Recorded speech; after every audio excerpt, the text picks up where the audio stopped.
হাসপাতাল সুপারের অফিসে তালা ঝুলিয়ে কোতোয়ালি থানায় এফআইআর সুপারের নামে। হাসপাতালে রোগী নিয়ে মৃত্যুর ঘটনাতে রবিবার দিনভরও উত্তেজনাপূর্ণ পরিস্থিতিতে কাটল। বিজেপির পক্ষ থেকে হাসপাতালের সামনে প্রতিবাদ বিক্ষোভ করার পর মুখ্যমন্ত্রীর কুশপুতুল দাহ করতে গেলে পুলিশের সঙ্গে ধস্তাধস্তি চলে দীর্ঘক্ষণ। ততক্ষণে হাসপাতালের অপর গেটে বিক্ষোভ শুরু করে দেন বাম যুব সংগঠনের কর্মীরা, যার নেতৃত্বে ছিল যুবনেত্রী মীনাক্ষী মুখার্জি। এদিন মীনাক্ষী মুখার্জির নেতৃত্বে বাম যুবরা হাসপাতাল সুপারের রুমের সামনে দীর্ঘক্ষণ বিক্ষোভ দেখিয়ে কাউকে না পেয়ে সুপারের অফিসের বাইরে তালা ঝুলিয়ে দেয়। এরপর বেশ কিছুক্ষণ হাসপাতালের সামনে রাস্তা অবরোধ করে বিক্ষোভ দেখিয়ে কোতোয়ালি থানায় হাসপাতাল সুপারের নামে এফআইআর করে তারা। মেদিনীপুর মেডিকেল কলেজ হাসপাতালে রোগী মৃত্যুর ঘটনার পরে তৃতীয় দিনেও উত্তেজনাপূর্ণ পরিস্থিতি দেখা গেল মেদিনীপুর মেডিকেল কলেজ হাসপাতালে। সকাল থেকেই পুরো হাসপাতাল জুড়ে প্রচুর পরিমাণে পুলিশ মোতায়েন করে দেওয়া হয়েছিল। অতিরিক্ত পুলিশ সুপার পদমর্যাদার আধিকারিকরা ছাড়াও ডিএসপি পদমর্যাদার আধিকারিকরা নিজেরা নেতৃত্ব দিয়ে পুরো হাসপাতালের নিরাপত্তা নিয়ন্ত্রণ করেছেন। বেলা 11টা নাগাদ মেদিনীপুর শহর বিজেপির পক্ষ থেকে হাসপাতালের গেটের সামনে বিক্ষোভ দেখায়। মুখ্যমন্ত্রীর পদত্যাগ দাবি সহ বিভিন্ন দাবি করে বিক্ষোভ দেখিয়ে মুখ্যমন্ত্রীর কুশপুতুল পোড়াতে গেলে পুলিশ তা ছিনিয়ে নিতে চেষ্টা করে। দীর্ঘক্ষণ ধস্তাধস্তি চলে বিজেপির সঙ্গে। মুখ্যমন্ত্রীর কুশপুতুল পোড়ানো বন্ধ রাখতে হয় বিজেপিকে। বেলা 11:30 নাগাদ হাসপাতালের অপর গেটে হাজির হয়ে যান বাম যুব কর্মীরা। ডিওয়াইএফআই সহ এসএফআই ও বাম যুব সংগঠনের সকলেই ঐক্যবদ্ধভাবে বন্ধ থাকা হাসপাতাল সুপারের অফিসের বাইরে বিক্ষোভ দেখায়। পরে হাসপাতালে কোনো আধিকারিককে না পেয়ে সুপারের রুমের সামনে তালা ঝুলিয়ে দেন তারা। পরে সেখান থেকে হাসপাতাল চত্বরে মিছিল করে বেরিয়ে বটতলা চক এলাকায় রাস্তা অবরোধ করেন। নেতৃত্বে মীনাক্ষী মুখার্জি ছিলেন। পরে সেখান থেকে আবার মিছিল করে গিয়ে কোতোয়ালি থানায় হাসপাতাল সুপারের নামে এফআইআর করেন তারা। রোগী মৃত্যুর ঘটনা পরিকল্পিত ও চরম গাফিলতি অভিযোগ করে তার বিরুদ্ধে ব্যবস্থা নেওয়ার দাবি করেছেন তারা।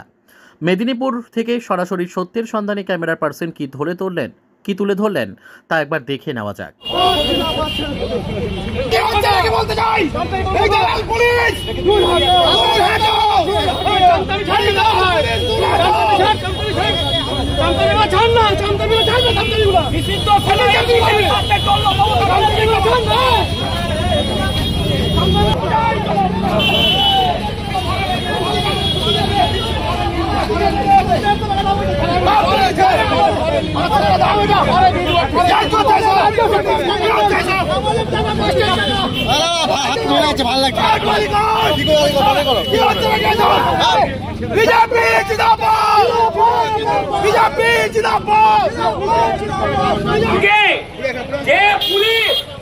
যখন তৃণমূলের নেতারা, তৃণমূলের জেহাদিরা বিজেপির উপর আক্রমণ করে, সেই সময় এই পুলিশকে দেখা যায় না।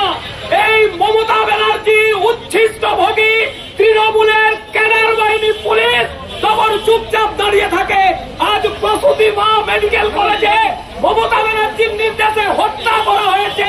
তার প্রতিবাদ যখন আমরা করছি, আমরা যখন তার প্রতিবাদে নেমেছি, তখন পুলিশ মেরুদণ্ড সোজা করে সেই প্রতিবাদ আন্দোলনকে দমন করার জন্য যারা গরিব মানুষের সঙ্গে স্বাস্থ্যের জন্য ব্যবসা তৈরি করে রেখেছে, আমরা তাদেরকে ধরতে চাইছি। আজকে করতে আজকে মেদিনীপুর প্রমাণ করে দিল। দালালি চলছে, রক্ত বিক্রি চলছে, ভোটপথে রক্ত কর্পোরেটের কাছে বেচে দিচ্ছে। সাবধান হয়ে যান। বেড কানা কোথায় কি আইসিইউ ভেন্টিলেশন, আপনি বাইরে থেকে রক্তের নামে তৃণমূলের একটা মিটিং করে তাদের একটা জায়গা হয়েছে। এরা শুধু মানুষকে লুট করে টাকা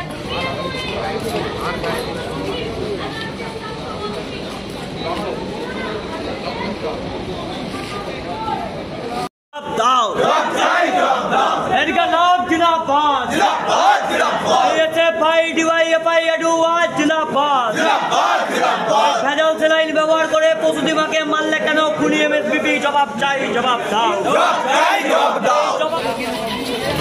ঠিক আছে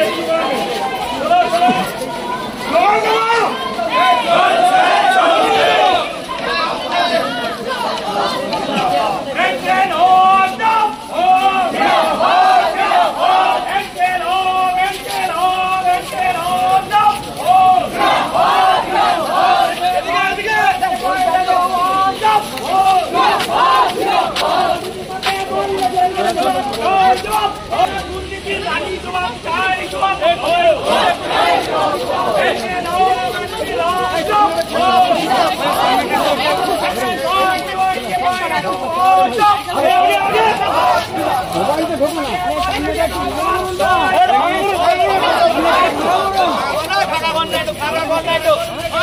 आए ना चला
जिंदाबाद